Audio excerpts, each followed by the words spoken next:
मध्य प्रदेश तक है। मध्य प्रदेश के करोड़ों लोगों की भरोसेमंद आवाज मध्य प्रदेश तक न्यूज। खबर को दिखेगी, अंजाम चाहे जो हो। नमस्कार, आदाब, सलाम।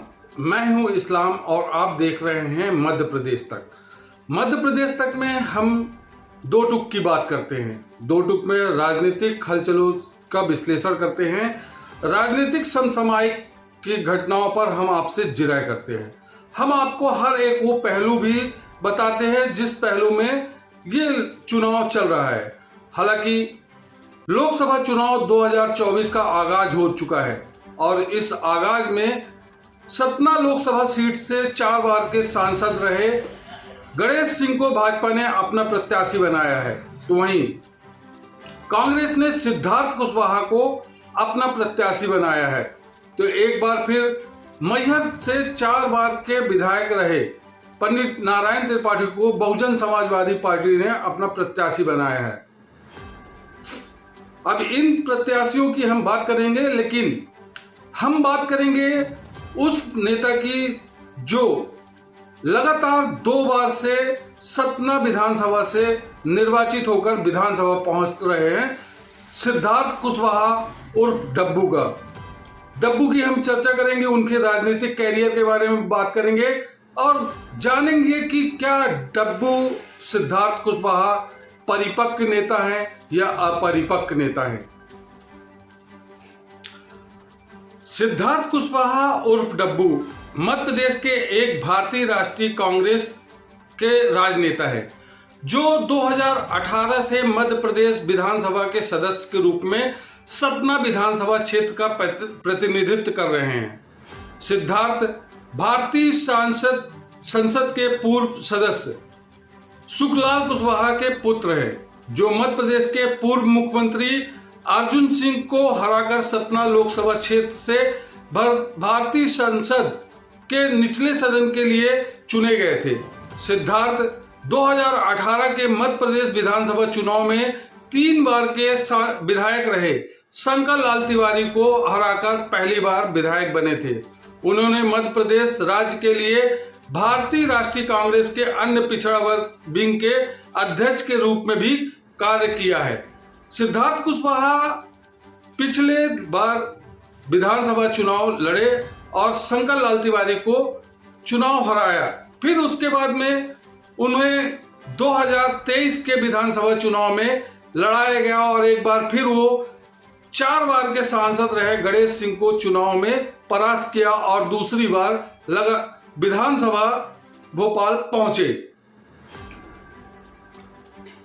जिस विधानसभा क्षेत्र के वह चुने गए हैं उसे ओबीसी का गढ़ माना जाता है और इसका फायदा उठाना है।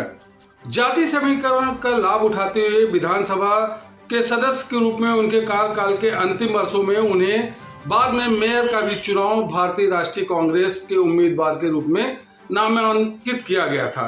इसके तुरंत बाद कांग्रेस नेतृत्व ने उन्हें मध्य प्रदेश राज्य के लिए पार्टी के अन्य पिछड़ा वर्ग विंग का अध्यक्ष बना दिया। राजनीतिक विश्लेषकों का मानना था कि 2020 के राजनीतिक संकट में भारतीय राष्ट्रीय कांग्रेस सरकार के पतन के दौरान अपनी वफादारी नहीं बदलने के कारण उन्हें पुरस्कृत करने के लिए ऐसा किया गया था। बताया जा रहा है कि सिद्धार्थ कुशवाहा को लगातार राजनीति में सक्रिय रहने का इनाम भी दिया गया। उन्हें 2018 का चुनाव लड़ाया गया, फिर उसके बाद 2022 में हुए नगर निगम के चुनाव में उन्हें महापौरी का चुनाव लड़ाया गया, फिर उसके बाद 2023 के विधानसभा में उन्हें एक बार फिर से विधानसभा में टिकट दिया गया और मौका दिया गया। अब 2024 में फिर से लोकसभा की टिकट उनके हाथों में थमा दी गई है। देखना यह होगा कि सिद्धार्थ कुशवाहा क्या परिपक्व तरीके से इन सारे फंडों को अपना पाते हैं। लेकिन जहां तक जो राजनीतिक समीकरण चल रहे हैं, उन राजनीतिक समीकरण में यह देखने को मिल रहा है कि सिद्धार्थ कुशवाहा भले ही 2 बार विधानसभा पहुंच चुके हों, लेकिन उनके इस 2 बार के विधानसभा पहुंचने में काफी कठिनाइयां सामने दिख रही हैं। पहला रीजन था कि जो दिग्गज कांग्रेसी है, जैसे ही सिद्धार्थ कुशवाहा डब्बू को टिकट दिया गया लोकसभा का, वैसे ही कांग्रेस में भगदड़ मच गई। भगदड़ ऐसे कि एक से एक दिग्गज नेता भाजपा की ओर पलायन कर गए और रहे सहे अकेले सिद्धार्थ कुशवाहा बचे। अब अगर मैं बात करूं कि कौन कौन से दिग्गज पलायन कर गए, तो उनमें से सबसे पहला नाम आता है यादवेंद्र सिंह का। यादवेंद्र सिंह हालांकि 2023 की विधानसभा में बहुजन समाजवादी पार्टी ज्वाइन कर लिए थे, लेकिन उसके बाद 2024 के लोकसभा के पहले ही वो भाजपा का दामन थाम लिए हैं। वहीं पूर्व लोकसभा प्रत्याशी सुधीर सिंह तोमर, पूर्व विधानसभा प्रत्याशी पुष्कर सिंह तोमर जैसे दिग्गज कांग्रेस से छटक कर बहुजन समाज भाजपा की ओर अपना रुख कर चुके हैं। तो वहीं संजय सिंह, प्रेम सिंह बरौदा, जो कि एक कद्दावर विधायक हुआ करते थे चित्रकूट विधानसभा से, उनके भतीजे संजय सिंह कछवा पहले तो समाजवादी में गए, फिर उसके बाद में समाजवादी के बाद से वो आप भाजपा की ओर रुख अपना कर चुके हैं। इस तरह से अगर मैं देखूं तो सैकड़ों नेता हैं जो अपना रुख भाजपा की तरफ कर चुके हैं। इससे ये प्रतीत होता है कि कहीं ना कहीं कुछ न कुछ कमियां सी हैं, जिसके कारण सिद्धार्थ कुशवाहा उर्फ डब्बू अकेले नजर आ रहे हैं पूरे लोकसभा क्षेत्र में। अब अगर हम बात करें कि जब महापौरी का चुनाव हुआ था, उस समय सिद्धार्थ कुशवाहा को पार्टी ने फ्री हैंड छोड़ दिया था और 45 पार्षदों का टिकट वितरण करने का भी जवाबदारी सिद्धार्थ कुशवाहा को दी गई थी, जिसमें सिद्धार्थ कुशवाहा ने पार्टी का टिकट वितरण तो किया, लेकिन कांग्रेस के दिग्गजों को नाराज कर दिया और उस नाराजगी का उन्हें मोल चुकाना पड़ा और वो महापौर का चुनाव हार गए थे। जैसा कि शहीद अहमद, जो कांग्रेस के एक कद्दावर नेता हुआ करते हैं और वो पूर्व मंत्री भी थे, उनका टिकट महापौरी के लिए जोरों से चल रहा था नाम, लेकिन आखिरकार में टिकट से उनका नाम हटा और सिद्धार्थ कुशवाहा को महापौर प्रत्याशी बनाया गया था। इस दौरान शहीद अहमद ने बहुजन समाजवादी पार्टी का दामन थाम लिया और उसका खामियाजा ये भुगतना पड़ा कि सिद्धार्थ कुशवाहा को चुनाव हारना पड़ा। लगभग 25,000 वोटों से चुनाव सिद्धार्थ कुशवाहा हार गए थे और वही 25,000 के लगभग वोट शहीद अहमद को महापौरी चुनाव में मिले थे। फिर उसके बाद जब 2023 का विधानसभा चुनाव हुआ तो कांग्रेस ने एक बार फिर सिद्धार्थ कुशवाहा उर्फ डब्बू को अपना प्रत्याशी बनाया। हालांकि जातिगत समीकरण के आधार पर वो चुनाव जीत गए, लेकिन कई ऐसे नेताओं को वो नाराज भी कर गए। अब वहीं लोकसभा का चुनाव फिर से सर पर था। कांग्रेस के कई दिग्गज टिकट की मांग कर रहे थे, लेकिन पार्टी ने अगर अपना भरोसा जताया था तो वो है सिद्धार्थ कुशवाहा उर्फ डब्बू पर। डब्बू को कांग्रेस ने एक बार फिर सतना लोकसभा से अपना प्रत्याशी बनाया था। यानी कि अगर कहूं कि लगातार 3 चुनाव की जवाबदारी सिद्धार्थ कुशवाहा उर्फ डब्बू को दी गई, तो ये देखने को मिल रहा है कि इन तीनों चुनावों में सिद्धार्थ कुशवाहा डब्बू ही एक मुख्य चेहरा रहे। वहीं अगर मैं बात करूं कि युवा तरकशों की, तो युवा भी कहीं पीछे नहीं है। अब सिद्धार्थ कुशवाहा क्या जातिगत समीकरण साधन के ये चुनाव भी पार लगा लेंगे, ऐसा देखने को तो नहीं मिलता, लेकिन कहीं ना कहीं उनकी अपरिपक्वता नजर आती है। जैसे 2024 के लोकसभा चुनाव से पहले जिन दिग्गजों को साधने की जवाबदारी सिद्धार्थ कुशवाहा की होनी चाहिए थी, उन दिग्गजों को न साध कर उनको ऐसे ही फ्री हैंड छोड़ दिया और वो दिग्गज सिद्धार्थ कुशवाहा से नाराज होकर चले गए भाजपा की ओर। अब एक बयार बह रही है भाजपा की ओर जाने की और लगातार भाजपा की तरफ लोग पलायन सा कर रहे हैं।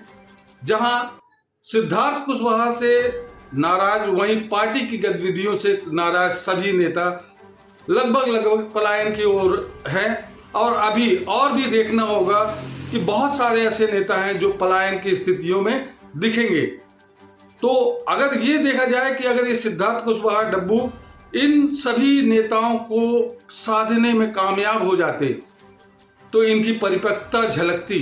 लेकिन कहीं ना कहीं इनको साधने में सिद्धार्थ कुशवाहा नाकामयाब रहे हैं, जिसके कारण कांग्रेस से दिग्गज नेताओं का पलायन हो गया है।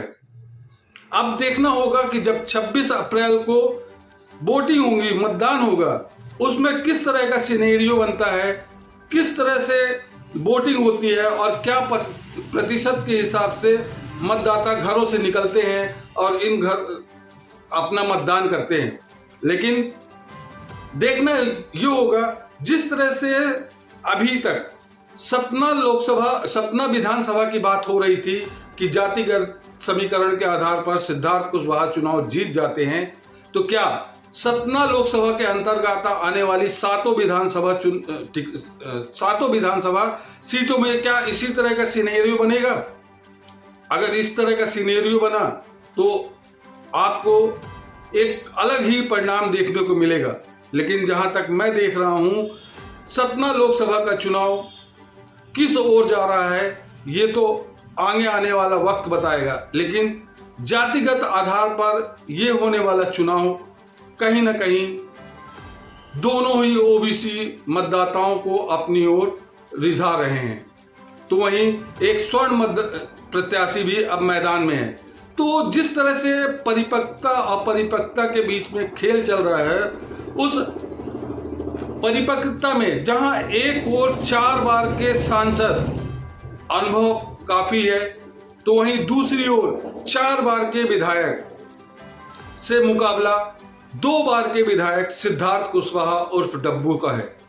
अगर डब्बू अपने दिग्गजों को सामने का, अपने पार्टी कार्यकर्ताओं को साधने में सफल हो पाते हैं, तो वो दिन दूर नहीं जब वो लोकसभा की ओर जाएंगे। लेकिन ये बहुत ही कम नजर आ रहा है, क्योंकि दिग्गज जिस तरह से पलायन कर रहे हैं और जिस तरह से हवा बन रही है, वो कहीं ना कहीं सिद्धार्थ कुशवाहा को एक अपरिपक्व नेता के रूप में देख रही है।